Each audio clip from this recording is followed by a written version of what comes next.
आपने देखा कि दंगे से पहले कैसे नफरत फैलाई गई, भड़काने के लिए कैसी कैसी बातें की गई, लेकिन जब दंगे की आग फैल गई तो उसने हिंदू मुसलमान कुछ नहीं देखा। हिंदू भी मरे, मुसलमान भी मरे। 72 घंटे के दंगे की डिटेल्स देखने से कलेजा कांप जाता है। जिनके बेटे, भाई और पति पर गोली चली, जिनके पापा को तलवार से मारा गया, उनको कुछ कहना है। गौर से देखिए, ध्यान लगाकर सुनिए और समझिए।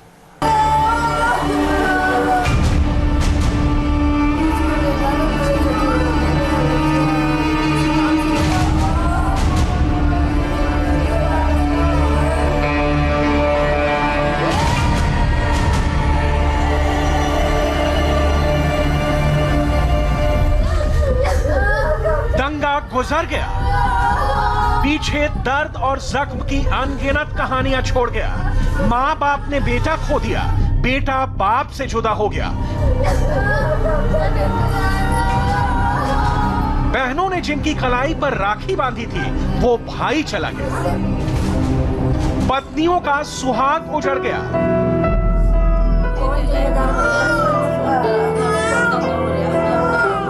पंद्रह दिन की इस बच्ची को नहीं मालूम कि उसके अब्बा कभी वापस नहीं आएंगे।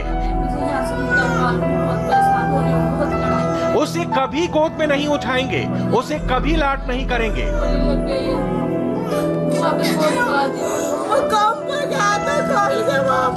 इस मां ने अपना जवान बेटा खोया है, जिसे पाल पोस कर बड़ा किया। वो बुढ़ापे की सहारा बनने से पहले ही चला गया।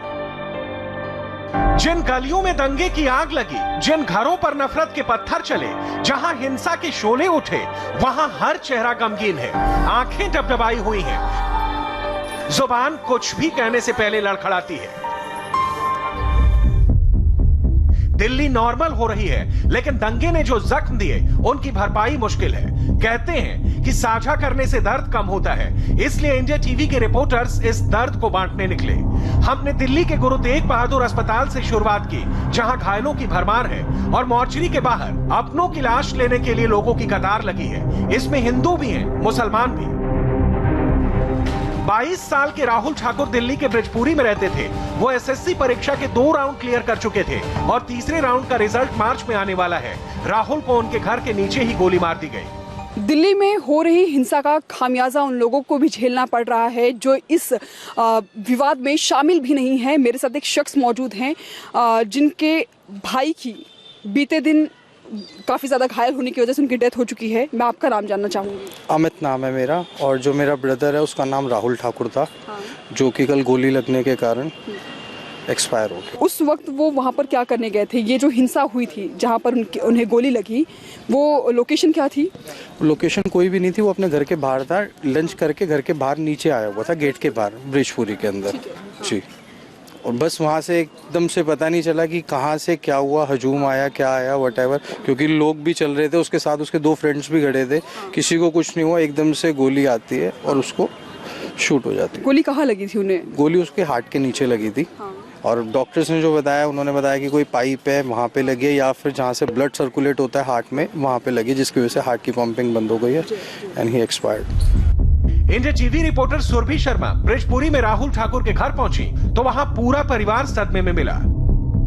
राहुल आ जाओ। राहुल नहीं है कहीं भी दुनिया में। राहुल नहीं आएगा, राहुल नहीं आएगा। पानी पी लो, एक घूंट पी लो पानी।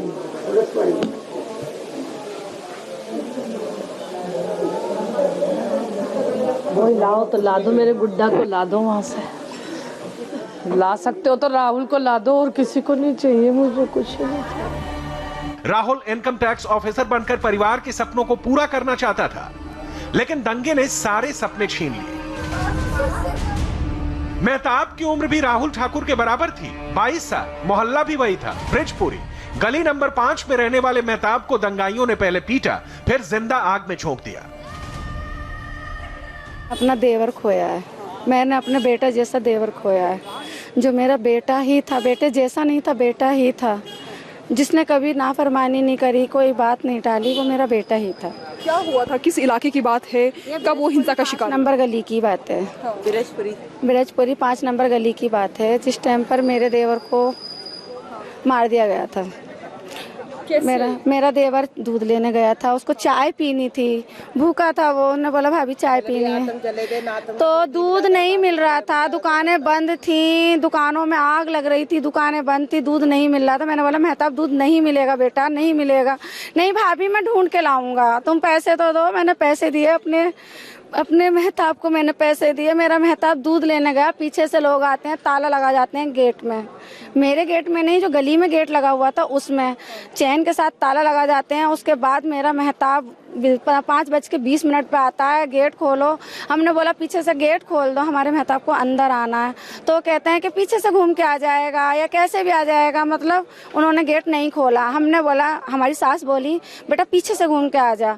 मेहताब थोड़ी दूर पे गए तो कुछ लोग आते हैं हेलमेट पहन के, जय सिया राम, और मेरे मेहताब को उठा के ले जाते हैं। 22 साल के शाहिद अलवी भजनपुरा में रहते थे और ऑटो चलाकर परिवार चलाते थे। 4 महीने पहले ही शाहिद की शादी हुई थी, पत्नी 3 महीने की प्रेग्नेंट है। शाहिद को दंगाइयों ने गोली मार दी। मेरे साथ एक परिवार के लोग मौजूद हैं जिसने अपने छोटे भाई को खो दिया है। आपका नाम क्या है? मेरा नाम इरफान है मैडम, और मेरा जो छोटा भाई है जिसकी मृत्यु हुई है उसका नाम शाहिद है। उसकी उम्र करीब 22 से 23 साल है, और इधर 3 दिन हो गए उसे भजनपुरा में गोली मार दी गई। और कैसे हुई थी घटना, किस वक्त हुई थी? सुबह शाम दोपहर? 3 बजे हुई है सर। 3:30 से 4 बजे का टाइम था। वो ऑटो चला के आ रहा था मैडम, तो ये पता नहीं किसने उसमें गोली मारी है। हमें प्राइवेट हॉस्पिटल में जब था वो तो 6 बजे करीब पता लगा, तो हम उसे इधर जीटीवी लाए, इधर मृत्यु घोषित कर दिया सोमवार वाले दिन। आज 3 दिन हो गए हैं, 3 दिन से ना तो उसका पोस्टमार्टम हुआ, और हम यहाँ पर परेशान हैं। और अभी हुआ तो कह रहे हैं कि 4000 रुपये लगेंगे उसके वीडियोग्राफी के। हमारे पास कोई वीडियोग्राफी वाला नहीं है। इलेक्ट्रीशियन का काम करने वाले अशफाक के घर 11 दिन पहले ही शहनाई बजी थी। उनका निकाह हुआ था और दुल्हन घर आई थी, लेकिन काम से लौट रहे अशफाक के सीने में दंगाइयों ने गोली उतार दी। अभी हाथों की मेहंदी भी नहीं छोटी, ना उसकी बीवी की, ना उसके। क्या गलती थी उसकी? काम पे नहीं जाता वो, रास्ते में मार दिया कमबख्तों ने।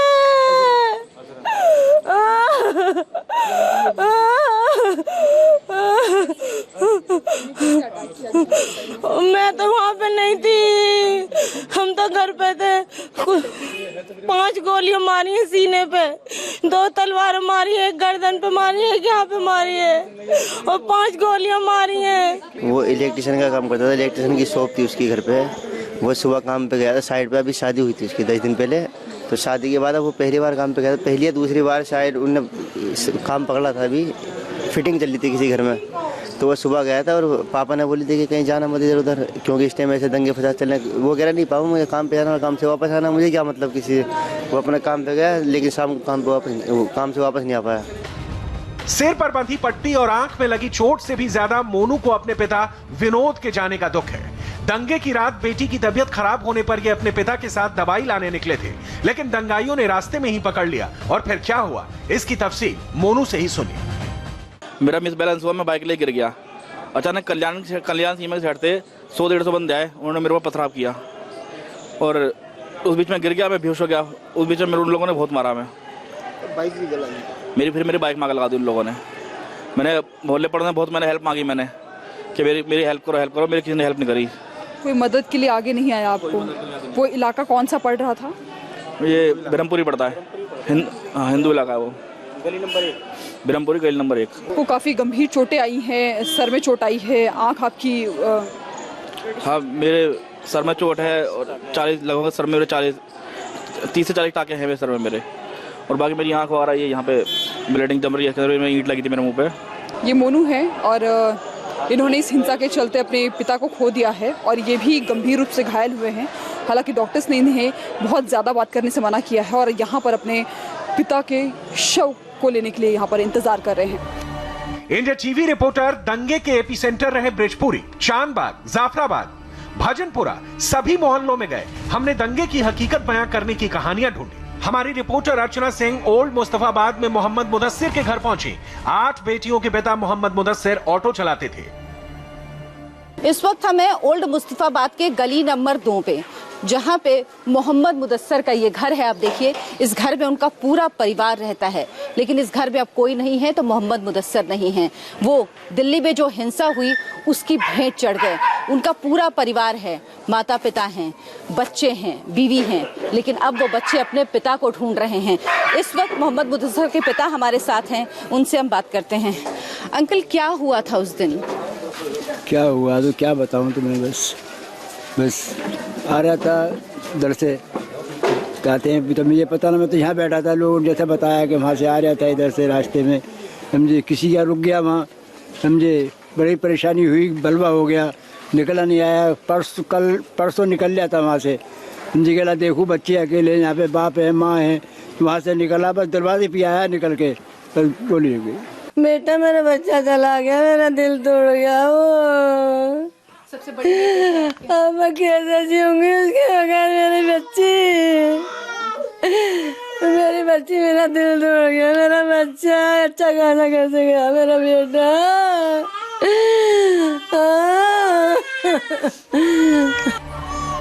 मुदस्सिर की सबसे छोटी बेटी सिर्फ 15 दिन की है। उनकी बीवी को पता नहीं चल रहा कि इस दुख को वो कैसे बर्दाश्त करे। मैं इन बच्चों को लेके कहाँ जाऊँ? मेरे छोटे छोटे बच्चे, मेरी 8 बेटी हैं, मेरे साथ बहुत बुरा करा। मेरा शोहर तो कभी किसी से लड़ते भी नहीं थे, बहुत सीधे। बच्चा रो रहा, बच्चे को संभालिए। क्या नाम है इसका? क्या नाम रखा आपने अपनी बेटी का? इनाया फातिमा। इनायत जी। कितने दिन की है? 15 दिन। पिछले कुछ दिनों से दुनिया भर के अखबारों में और सोशल मीडिया पर एक रोते हुए बच्चे की तस्वीर वायरल है। ये बच्चा मुदस्सिर का भांजा था। हमने उससे भी बात की। ये तस्वीर है अयान की। अयान मोहम्मद मुदस्सिर के भांजे हैं जो इस वक्त हमारे साथ हैं, छोटे से हैं। अयान, आप किस क्लास में पढ़ते हो? 5th। ये तस्वीर कहाँ की है? नीचे घर की। नीचे घर की है। जब आपके मामू आए थे घर पे आखिरी बार? Yes ma'am. उसके पहले आप कब मामू से मिले थे? 2-3 दिन पहले मिले थे हम। 2-3 दिन पहले मिले थे। अच्छा, क्या कहते हैं मामू आपको? क्या बनने के लिए कहते थे? क्या बात करते थे? मेरे मामू से ये कहते थे, बड़ा होके पढ़ लिख के आदमी बहुत अच्छी तरीके से बनना, मुझे इंजीनियर बनना है। मेरे मामू का सपना पूरा करना है।